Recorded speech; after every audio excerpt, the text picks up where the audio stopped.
नमस्कार, जय हिंद प्यारे स्टूडेंट। कैसे हैं आप लोग? क्लास 10th के प्यारे बच्चों, आज हम लोग एक्सरसाइज 1.2 के सवाल को आज हम लोग देखेंगे। प्यारे बच्चों, यह चैप्टर बहुत ही महत्वपूर्ण होने वाला है आपके लिए, इसलिए इस वीडियो को आप अंत तक आप ज़रूर देखिएगा। प्यारे बच्चों, हमारा यह वीडियो आप तक पहुँचे आसानी तरीके से, इसलिए आप हमारे इस वीडियो को लाइक कर दें, सब्सक्राइब कर दें और शेयर भी कर दें, ताकि वे सब बच्चे जो अपनी पढ़ाई को सही तरीके से नहीं कर पा रहे हैं या जिस बच्चों को मैथमेटिक्स बहुत ज़्यादा टफ लग रहा है, वह बच्चे खास करके हमारे इस वीडियो को अंत तक आप ज़रूर आप देखना, क्योंकि देखने के बाद अब आपको पक्का है कि मैथमेटिक्स से आपको प्यार हो जाएगा। तो प्यारे बच्चों, लेट ना करते हुए तेज़ी से हम लोग आ जाते हैं एक्सरसाइज 1.2 का। तो 1.2 के सवाल पे आज हम लोग आ जाते हैं। तो इसका जो पहला नंबर सवाल जो है प्यारे बच्चों, इस सवाल पे आप लोगों को ध्यान देना है। तो सबसे पहले पहला नंबर सवाल जो है वह क्या कह रहा है, ध्यान से आप देखो। पहला नंबर जो सवाल जो है, पहला नंबर सवाल क्या कह रहा है, पढ़ लो। कह रहा है निम्नलिखित संख्याओं को अभाज्य गुणनखंडों के गुणनफल के रूप में व्यक्त करिए। सबसे पहले प्यारे बच्चों हम लोग ये जानेंगे कि यह अभाज्य संख्या क्या होता है। अभाज्य संख्या क्या होता है? देखो भाई, अभाज्य संख्या के बारे में अगर मैं बात करूं तो अभाज्य संख्या किसको कहते हैं? कहते हैं जिस संख्या में एक और स्वयं के अलावे किसी अन्य संख्या से भाग नहीं लगे, वैसी संख्या को कहते हैं अभाज्य संख्या। देखो, वैसी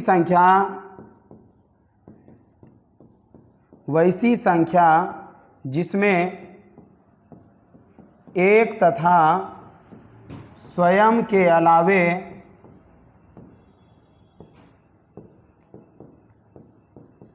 किसी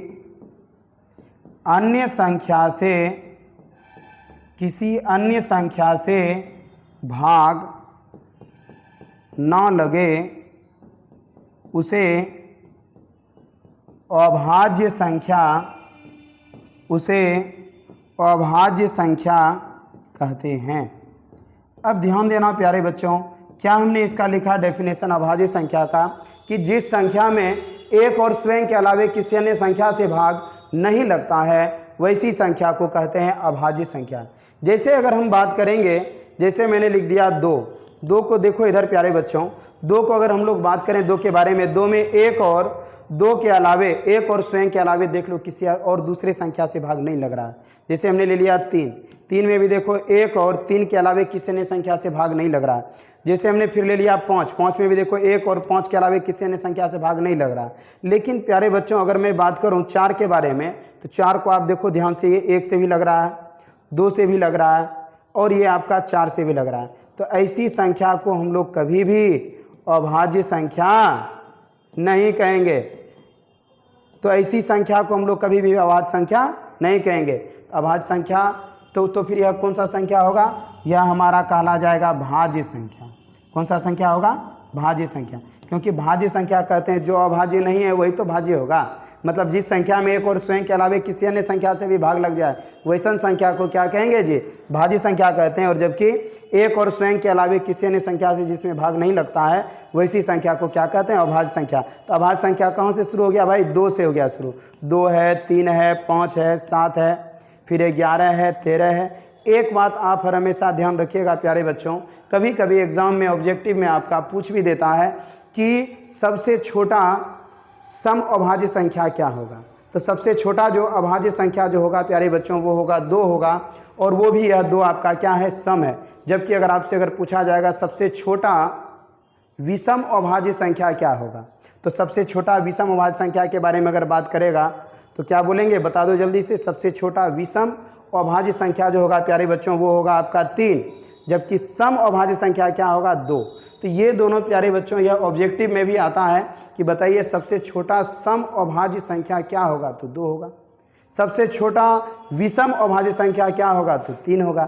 तो चलिए, अब आप अभाज्य संख्याओं के बारे में आप बढ़िया से अब आप समझ गए। चलो भाई, अगला नंबर सवाल पे अब हम लोग आ जाते हैं। पहले एक्सरसाइज का जो पहला नंबर जो सवाल है, पहला नंबर सवाल को अब आप ध्यान देना। ये सवाल जूनियर क्लास में भी आपने पढ़ा होगा अभाज्य गुणनखंड करने के लिए। तो पहला नंबर जो सवाल है वह 140 है। तो 140 है, तो आपको हमने पहले बताया है कि कहाँ से शुरू करेंगे? पहले 2 से। फिर इससे नहीं भाग लगेगा, फिर 3 से, फिर 5 से, फिर 7 से, इसी प्रकार से आगे बढ़ेंगे। सबसे पहले 2 से भाग लगाओ, 2 7 14, 70 12 में भाग लगा। फिर ये आपका 2 3 6, 2 5 6 10, फिर 5 से लगाओ, 5 7 35, फिर 7 1 7। अब आप ध्यान दो क्या हो गया, 2 गुना 5 गुना 7। अब आप यहाँ पे ध्यान दो, 2 आपका क्या बार है प्यारे बच्चों, 2 बार है, तो 2 पर पावर 2 गुना 5 गुना 7। समझ में आया? बिल्कुल आसान है। इसका दूसरा नंबर अब आप देख लो। इसका जो दूसरा नंबर सवाल है, इसका दूसरा नंबर जो सवाल है प्यारे बच्चों, वह है आपका 156। 156 है तो 156 में सबसे पहले आप क्या चीज़ से भाग दोगे, 2 से। 2 7 14, 2 8 16, फिर भाग दो, 2 से लगेगा। 2 3 6, 2 9 18, फिर 3 से लगेगा। 3 1 3, 3 3 9, फिर 13 1 13। तो क्या हो गया आपका 2 गुना 3 गुना 13। 2 आपका क्या बार है प्यारे बच्चों बता दो, 2 आपका 2 बार है, तो 2 पर पावर 2 गुना 3 गुना 13। समझ में आ रहा है? कहीं कोई दिक्कत नहीं है। अब आप देखो अगला इसका तीसरा नंबर, अब आप ध्यान दो। तीसरा नंबर जो सवाल जो है इसका, तीसरा नंबर जो सवाल जो है वह है आपका 5005। तो सबसे पहले इसमें देखो क्या चीज़ से भाग लगेगा, 5 से लगेगा भाग। 5 से पहले आप लगा दो, 5 एकम 5 0 0, 5 एकम 5। अब आप देखो इधर क्या चीज़ से भाग लगेगा, इसमें 7 से भाग लगता है क्या प्यारे बच्चों, देख लो इसमें। 7 एकम 7, 3 7 चौके 28, 2 7 21। कितने बार में भाग लग गया भाई? ये आपका भाग लग गया, 7 से भाग लग रहा है 143 बार में। फिर आप देखो इधर क्या चीज़ से भाग लगेगा, 11 से भाग लगेगा। 11 एकम 11, और आपका उसके बाद 3 बच गया, 11 तिया 33, 13 एकम 13। क्या हो गया, 5 गुना 7 गुना 11 गुना 13। कोई संख्या अधिक बार तो नहीं आ रहा है, इसलिए जो जैसे है वैसा ही रह जाएगा। अब आप आ जाओ इसका 4 नंबर सवाल पे। 4 नंबर सवाल जो है, 4 नंबर सवाल को अब आप देखो। ओहो, ये हमने चौथा नंबर बता दिया, कोई बात नहीं है। चलिए पहले अब हम लोग देख लेते हैं इसका तीसरा नंबर सवाल को। देखो 38 25, क्या चीज़ से भाग लगेगा भाई, 3 से भाग लगेगा क्या, 2 तो भाग। 3 एकम 3, 3 दूनी 6, 3 7 21, 3 5 15, फिर 3 से लग रहा। 3 चौके 12, 3 दूनी 6, 3 5 15, फिर लग रहा है क्या, 5 से लगेगा। 5 8 40, 5 25, फिर लगेगा 5 से। 5 एकम 5, 5 7 35, 17 एकम 17। क्या हो गया, 3 क्या बार है भाई, 3 है 2 बार। 5 भी क्या बार है, 2 बार है। 1 बार क्या है, 17। तो देखो तो 3 2 बार है तो 3 पर पावर 2 हो गया। 5 भी 2 बार है, 5 पर पावर 2 हो गया। गुना क्या लिख दिए, 17। समझ में आ रहा है, कोई दिक्कत नहीं है। अब आप ध्यान देना, चौथा नंबर सवाल तो बता ही दिए हैं पहले। अब 5वें नंबर सवाल पे अब आप आ जाओ। इसका जो 5वां नंबर सवाल है, 5वां नंबर जो सवाल है, उस सवाल को अब आप ध्यान से देखो। इसका 5वां नंबर सवाल क्या कह रहा है भाई, 74 है 29 है, ये ना है जी। पहले देखो तो इसमें क्या चीज़ से भाग लगेगा, 17 से भाग लग रहा है क्या, देख लो। 17 से देखो तो भाग लग रहा है। 17 चौकी 68, 6 बच गया। 17 तिया 51, 1 1, 17 17 119। 17 से लगेगा आपका भाग, कितने बार में भाग लगेगा, 437 बार में भाग लेगा। फिर 19 से लग जाएगा भाग, 19 दूनी 38, 19 तिया 57, तो फिर एक बार 23 से। तो क्या हो गया, 17 गुना 19 गुना 23। समझ में आया, कोई दिक्कत? चलिए भाई अब अगला नंबर, अब आप सवाल को देखो, दूसरे नंबर सवाल को देखो। दूसरा नंबर जो सवाल जो है, इस सवाल को ध्यान देना प्यारे बच्चों। यह दूसरा नंबर सवाल जो है यह क्या कह रहा है, क्वेश्चन को आप सही तरीके से पहले आप पढ़ लो। क्वेश्चन जो है यह आपका कह रहा है, पूर्णांकों के निम्नलिखित युग्मों के एचसीएफ और एलसीएम ज्ञात करिए तथा इसकी जांच कीजिए कि 2 संख्याओं का गुणनफल बराबर एचसीएफ गुना एलसीएम है। तो देखो प्यारे बच्चों, अभी मैं आपका आपको अभी इसका 1 नंबर सवाल मैं बताता हूँ। जब आप इस सवाल को ठीक तरीके से देख लोगे, शेष 2 सवाल आप अपने से खुद से बना लेना। यह सब सवाल बहुत आसान है प्यारे बच्चों, यह आपने जूनियर क्लास में भी आपने पढ़ा होगा, लेकिन फिर भी मैं आपको यह सवाल बता देता हूँ एक बार। 26 और 91 है, 26 और क्या है 91। चलो भाई 26 का पहले हम लोग आ जाएं। 26 का पहले आप गुणनखंड करो, 2 से कितना बार में 13 बार में, 13 एकम 13। फिर आप बना दो 91 को, 7 एकम 7, 7 21, 13 एकम 13। क्या हो गया 26 का, जल्दी बता दो, 2 गुना 13।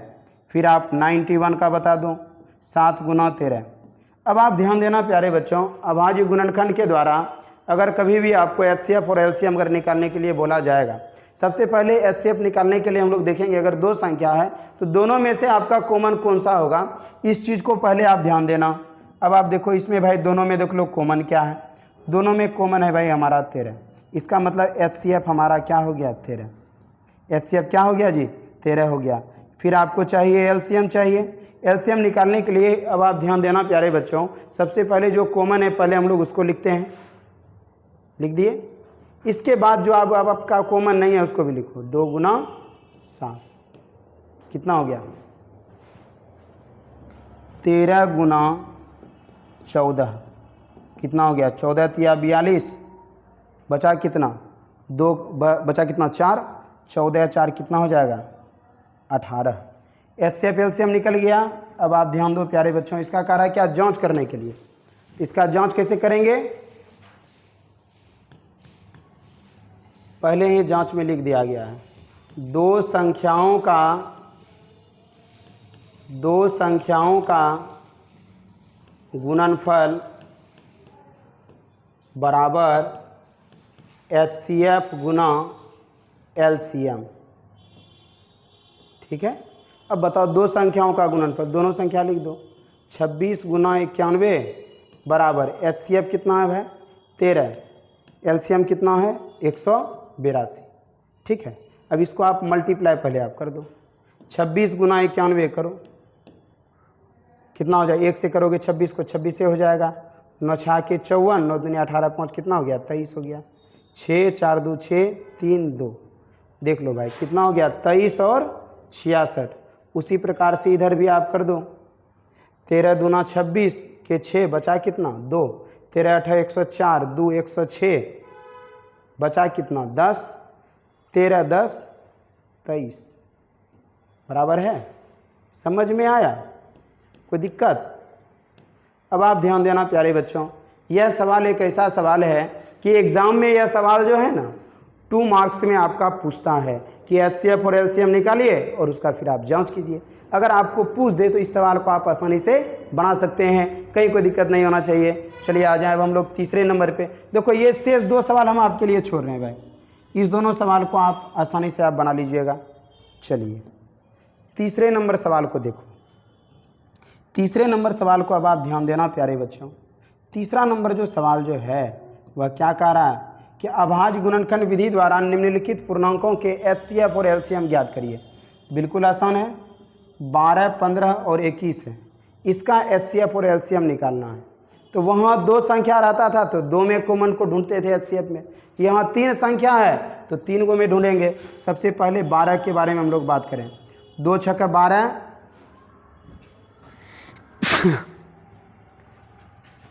2 छक्का 12, 2 तिया 6, 3 एकम 3। फिर 15 के बारे में बात करें, 3 पचा 15, 5 एकम 5। फिर 21 पे आ जाओ, 3 सतह 21, 7 एकम 7, क्या हो गया 12 का 2 गुना 3। फिर 15 का करो 3 गुना 5। फिर 21 का करो, क्या हो गया 3 गुना 7। अब देख लो प्यारे बच्चों, इसमें कॉमन कौन आ रहा है, तीनों में देख लो, तीनों में देख लो आपका 3 मिल रहा है। तो एचसीएफ जो होगा वह आपका क्या हो गया, एचसीएफ हो गया आपका 3। अब बात रहा है एलसीएम का, एलसीएम क्या होगा, देखो हमने पहले ही बताया आपको कि एचसीएफ अगर आपको निकालना हो तो एचसीएफ में हम लोग ध्यान देते हैं कि अगर 3 अगर संख्या है, 12 15 21 है, 3 है तो तीनों में ना कॉमन लीजिएगा जी। तो तीनों में तो कॉमन तो आपका 3 आ रहा है, 3 आ रहा है तो क्या हो गया, HCF 3 हो गया।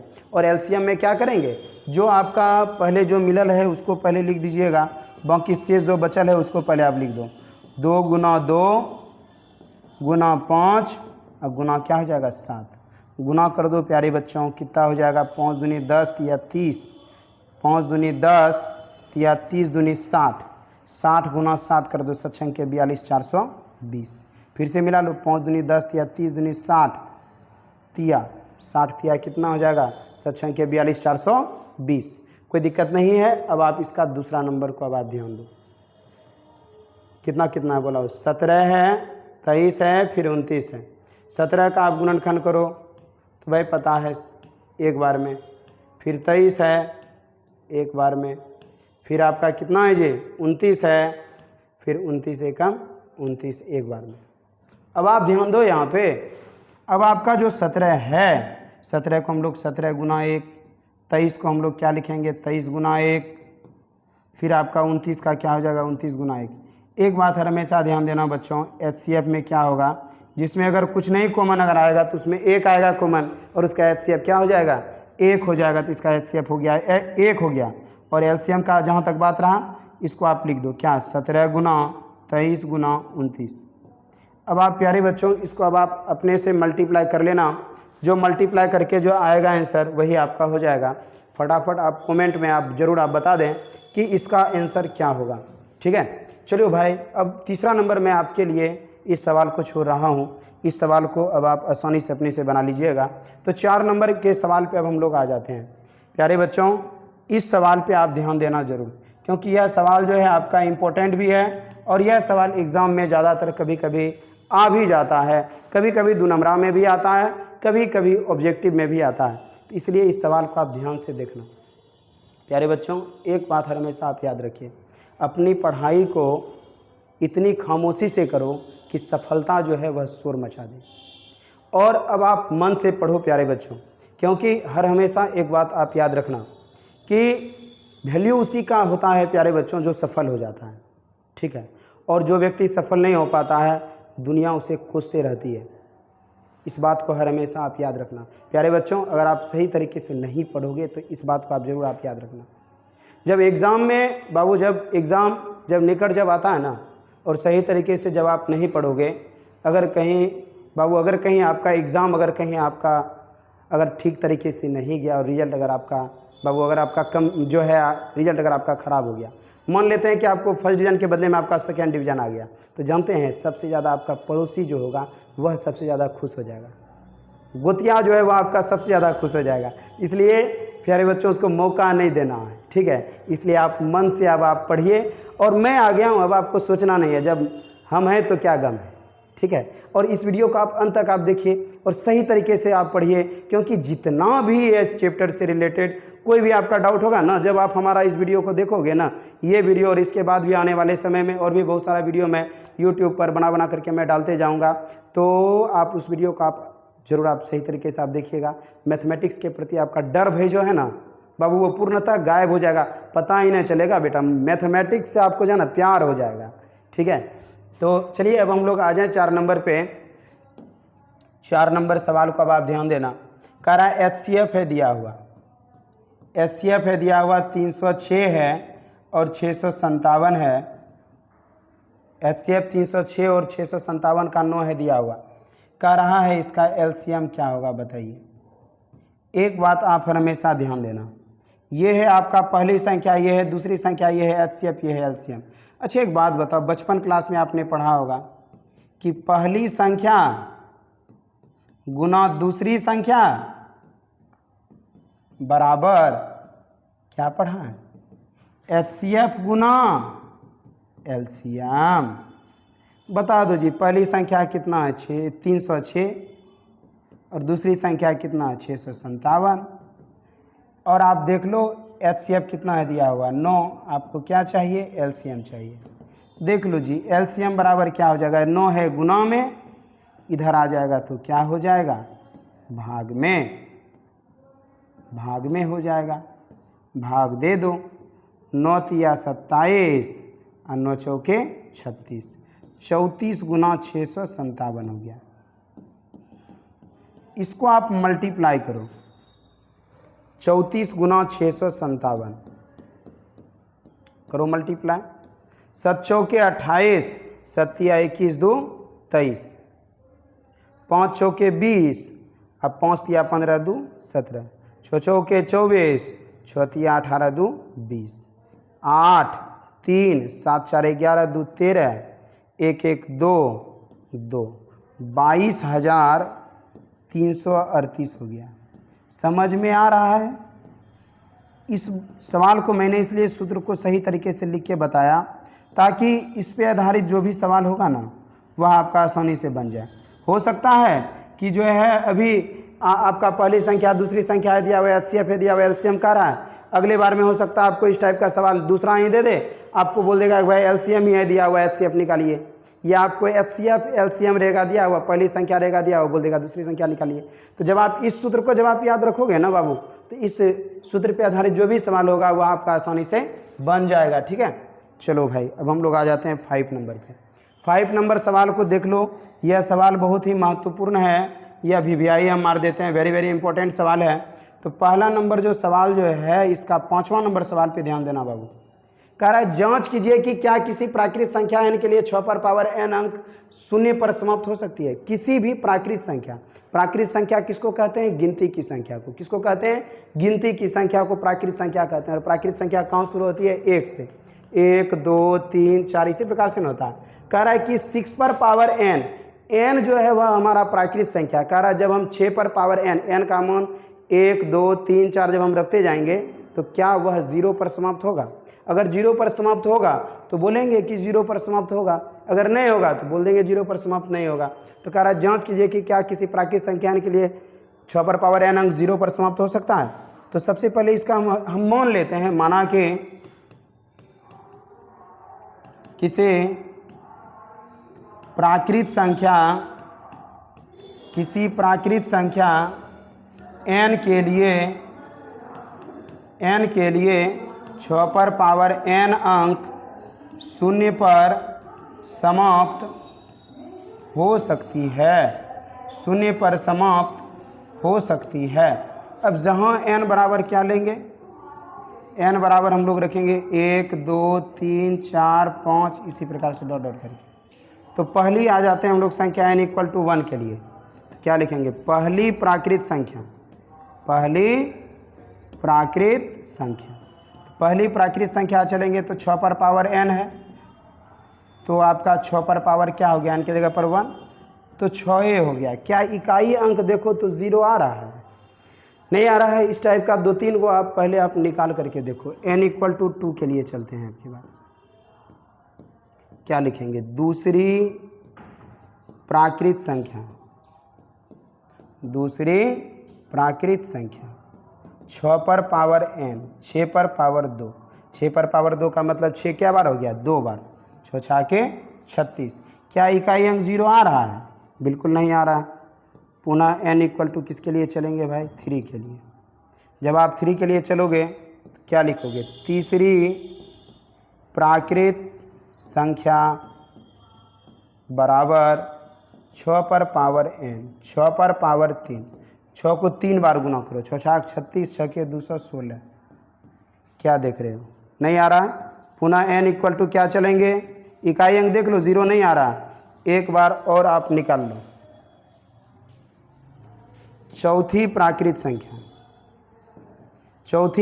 संख्या के लिए जब आप चलोगे 6 पर पावर n होगा 6 पर पावर 4। इसका मतलब 6 को 4 बार गुना करना है। इसी को गुना कर दो, 6 6 36, 6 3 9, 6 दूनी 12। अच्छा एक चीज़ आप बताओ प्यारे बच्चों, क्या इसका इकाई अंक 0 आ रहा है? इकाई अंक 0 आ रहा है? इकाई अंक 0 नहीं आ रहा है। इसका मतलब हमने जो माना था कि किसी प्राकृत संख्या n के लिए 6 पर पावर n अंक 0 पर समाप्त हो सकता है, सही माना था कि गलत माना था? 100% गलत माना था। इसलिए लिखेंगे क्या आता है? किसी प्राकृत संख्या n के लिए 6 पर पावर n अंक 0 पर समाप्त नहीं हो सकती है, नहीं हो सकती है। समझ में आ रहा है? कहीं कोई दिक्कत नहीं होना चाहिए। अब आप अगला नंबर देखो,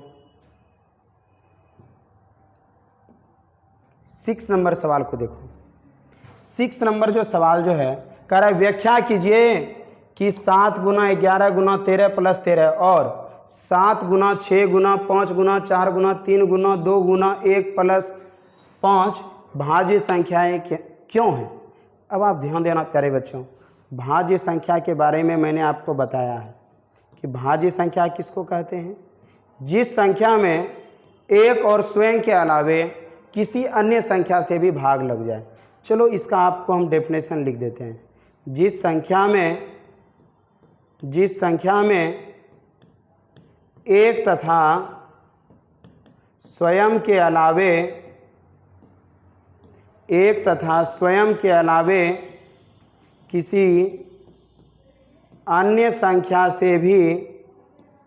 किसी अन्य संख्या से भी भाग लग जाए उसे क्या कहते हैं, भाज्य संख्या कहते हैं। प्यारे बच्चों इसको आप उतार लेना, ठीक है, याद रखना। जैसे अगर हम बात करेंगे 4 हो गया आपका, 4 में देखो आप 1 से भी लग रहा है, 2 से भी लग रहा है, 4 से भी लग रहा है, 4 हमारा क्या हो गया, भाज्य संख्या।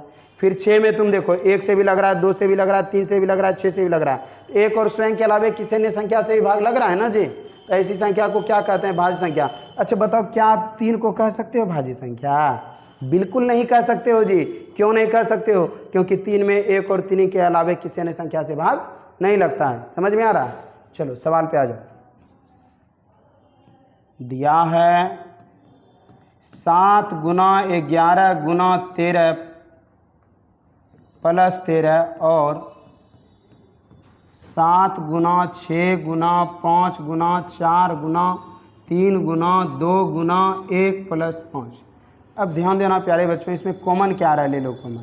इस दोनों में 13 आ रहा है कॉमन, 13 कॉमन ले लिए, क्या बचा 7 गुना 11 प्लस इस 13 में नहीं कुछ बचा तो 1 बचा, और इस दोनों में देखो तो क्या कॉमन है, 5 कॉमन है, क्या बचा 7 गुना 6 गुना 4 गुना 3 गुना 2 गुना 1 प्लस 5 में 5 ले लिए कॉमन तो क्या बचा जी। कोई दिक्कत? समझ में आ रहा है? कोई दिक्कत? चलो भाई इसको मल्टीप्लाई करो जल्दी से, कितना आ जाएगा जी बताओ। 11 7 77 प्लस 1 13 गुना 77 1 78 और 5, इसको करो तो कितना हो जाएगा, जल्दी बताइए कितना होगा, मल्टीप्लाई करो।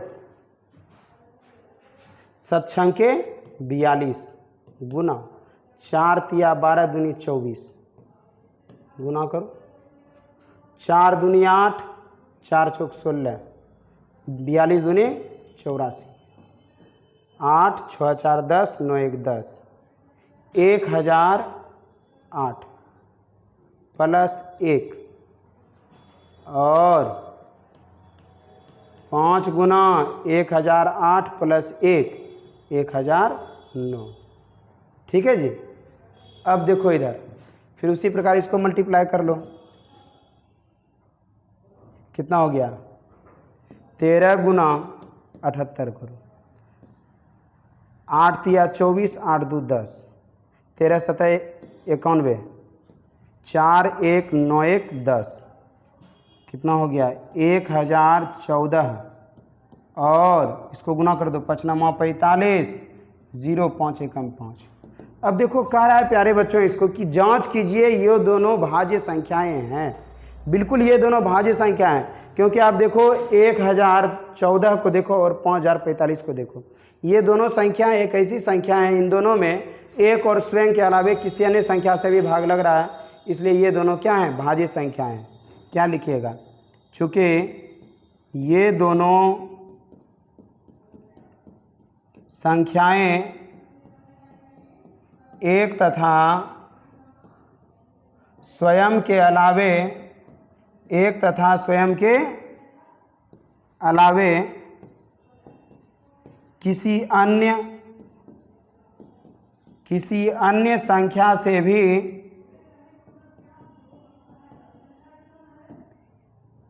विभाज्य है, इसलिए यह क्या है, इसलिए यह भाज्य संख्याएं हैं, इसलिए यह भाज्य संख्याएं हैं। प्रूव्ड हो गया। कोई दिक्कत समझने में? ये सब सवाल बिल्कुल ही आसान है। समझ में आ रहा है? चलो 7वें नंबर को अब आप ध्यान से देखना, लास्ट नंबर सवाल इस चैप्टर का। 7वां नंबर जो सवाल है प्यारे बच्चों, ध्यान देना। यह सवाल क्या कह रहा है, इस सवाल को आप ध्यान से पढ़ो। किसी खेल के मैदान के चारों ओर एक वृत्ताकार पथ है बना हुआ। किसी खेल के मैदान के चारों ओर, खेल का एक मैदान है, ठीक है, इसके चारों ओर एक वृत्ताकार पथ है। ये मान लिया जाए खेल का मैदान है, खेल का क्या है, मैदान है, ठीक है। और कह रहा है इसके चारों ओर वृत्ताकार पथ है बना हुआ, रास्ता है बना हुआ, वृत्ताकार पथ है, ठीक है, वृत्ताकार पथ है। और क्या कह रहा है, इस मैदान का चक्कर लगाने में सोनिया एक लड़की है, ठीक है, किसी को डाउट नहीं ना है, ठीक है। सोनिया को 18 मिनट लगता है, मतलब इस मैदान को एक चक्कर लगाने में सोनिया को 18 मिनट लगता है, जबकि इसी मैदान का एक चक्कर लगाने में सोनिया को लगता है 18 मिनट।